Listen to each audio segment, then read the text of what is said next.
Today we begin a new chapter, the Mauryan Empire. Please open up to page number 43. Bring your pencils and please keep on underlining what is already underlined in the book. Now in this chapter we are going to learn about the sources from which we come to know about the Mauryan Empire, its administration, their descendants and their rules. Then the sources are, we will come to know about them from the Arthashastra, Indica, Ashokan edicts, Sanchistu. Now we are learning in this chapter about the political history also of Chandragupta Maurya and Ashok's Dhamma. First of all, the Mauryans. The Mauryan Empire was founded in the 4th century BC by Chandragupta Maurya. He organized a powerful army and laid the foundation of a vast empire. He overthrew the Nandas from Magad and the Greek satraps from the northwest frontier and unified a large part of the Indian subcontinent under his centralized government. His successor, Bindusar, kept the Mauryan Empire intact and further extended its boundaries. So both were very strong rulers. The reign of Bindusar's son Ashoka constitutes one of the brightest periods in the Indian history. So this is very important. After the Kaling War, we already know Ashok devoted his life to human welfare. He considered his subjects as his children. He built many marvels in art and architecture, some of which have survived up to this day. And we all know that after the Kaling War, Ashok embraced Buddhism. Now the first source, literary sources. Arthashastra of Kautilya. Of all the literary sources on the history of the Mauryas, the most important source is the Arthashastra written by Kautilya. His other name is Vishnugupta and Chanakya. Who was he? He was the advisor and prime minister of Chandragupta. Important. Arthashastra is written in Sanskrit. It is a comprehensive, means detailed book that deals with politics, rules of diplomacy, principles of administration and other such political topics. Now in the previous classes we did 2 chapters of civics, salient features of the constitution. So we can, it will not be wrong to say that Arthashastra is the constitution or was the constitution for the Mauryan Empire, because it dealt with politics, rules of diplomacy, principles of administration and other such political topics. Now this book was discovered in 1909 and its English translation is now available. Next is Indica. Megasthenes was the Greek ambassador at the court of Chandragupta Maurya. So in those times also, see, we are talking about BC. Kingdoms or kings have had ambassadors. He had been sent to the court by Seleucus, the Greek ruler. He wrote a book named Indica, which contains his impressions of what he heard and saw during his stay in India. So now children, the details or the writings of such people who were coming from abroad and observing the culture, the traditions, the political situation and the administration of a particular king at that particular time, they give us an insight, because their writings were not colored or influenced by or forced by any kingdom or their king or their beliefs. They wrote what they saw.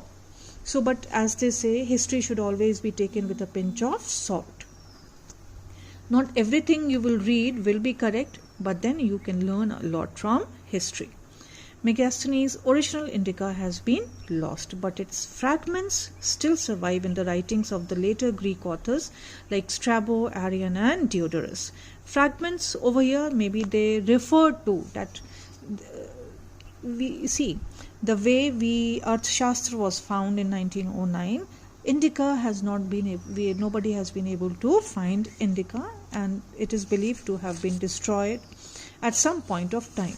But people have, Greek authors like Strabo, Arrian and Diodorus, in their writings they have referred to Indica and they have talked about that particular reference, giving references from that particular book. Now archaeological sources. Edicts of Ashok. This one is very important, children. An edict is a decree issued by a ruler. Decree is an order. Please keep on writing the meanings that you see over there. The edicts of Ashok form the most important source of Mauryan history because it is very much written over there, and it tells us that what was expected of the people during that age. They are the oldest, best preserved and very correctly dated records of India.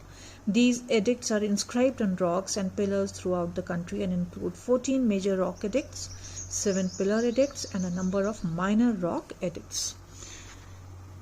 The inscriptions on these edicts provide a useful insight into the life and ideals of Ashok in particular and about the history of the Mauryas in general. Why they are important?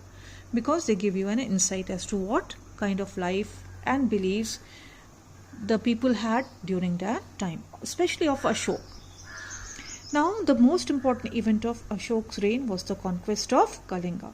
So, earlier his predecessors have been trying to conquer Kalinga, but Ashok was the one who finally succeeded.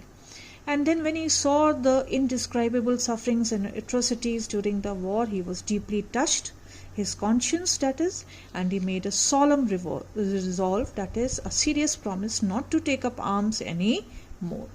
He promised himself that he will not take up arms anymore against anybody. He will concentrate on only the welfare of his subjects. The war drum, that is the Bheri Ghosh, was silenced forever. See, when an army marches out to war, then drums are played. It is just to invoke the feeling of patriotism or excitement or fervor in the army.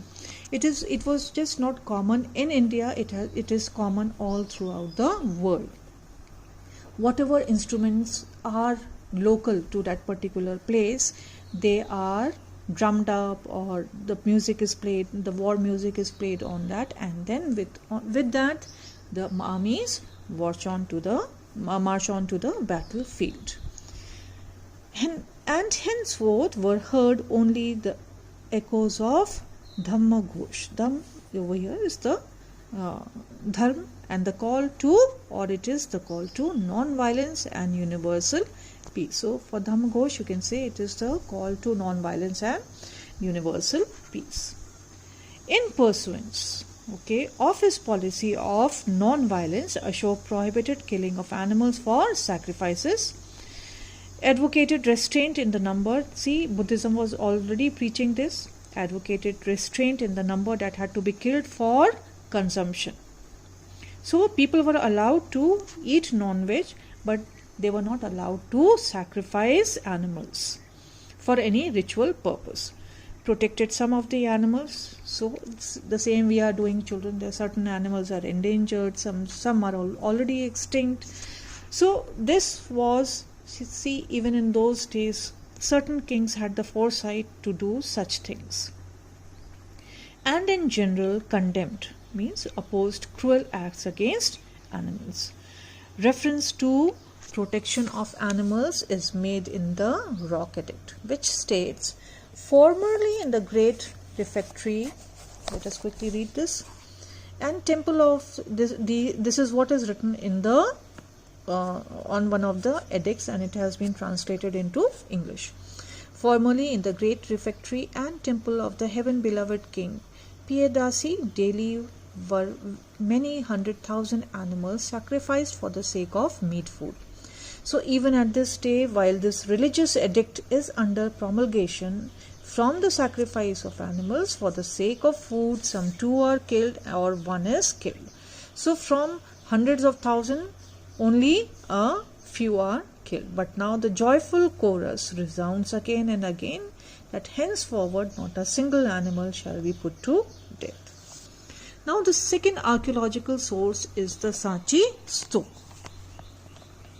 The stup is a semi-spherical solid dome-like structure made of unburnt bricks and stone. The Buddhist stupa has special significance. It represents the spiritual body of Buddha containing his relics such as hair, teeth or bones. This we have already learnt about. A casket containing these relics is placed at the base of the dome. The foundation of the Sanchi Stup was laid by Ashoka at Sanchi, about 45 km from Bhopal in Madhya Pradesh.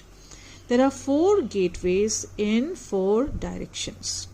They have carved panels depicting events from the life of Buddha and some tales from Jatak stories. So, what is happening over here? All the stories and tales. If you will go to even modern day stupas, you will find them engraved with stories or painted with stories from the life of Buddha or some tales from Jatak. Buddha is represented by symbols like the peepal tree, lotus, or a wheel. The pillars are surmounted by capitals which contain sculptures of lions. So here, see. Now, let's just find out the lion capital, the significance of the lion capital. You already know it, but I want you to find it out again. It is depicted somewhere also. So please find out. I want you to do certain things on your own.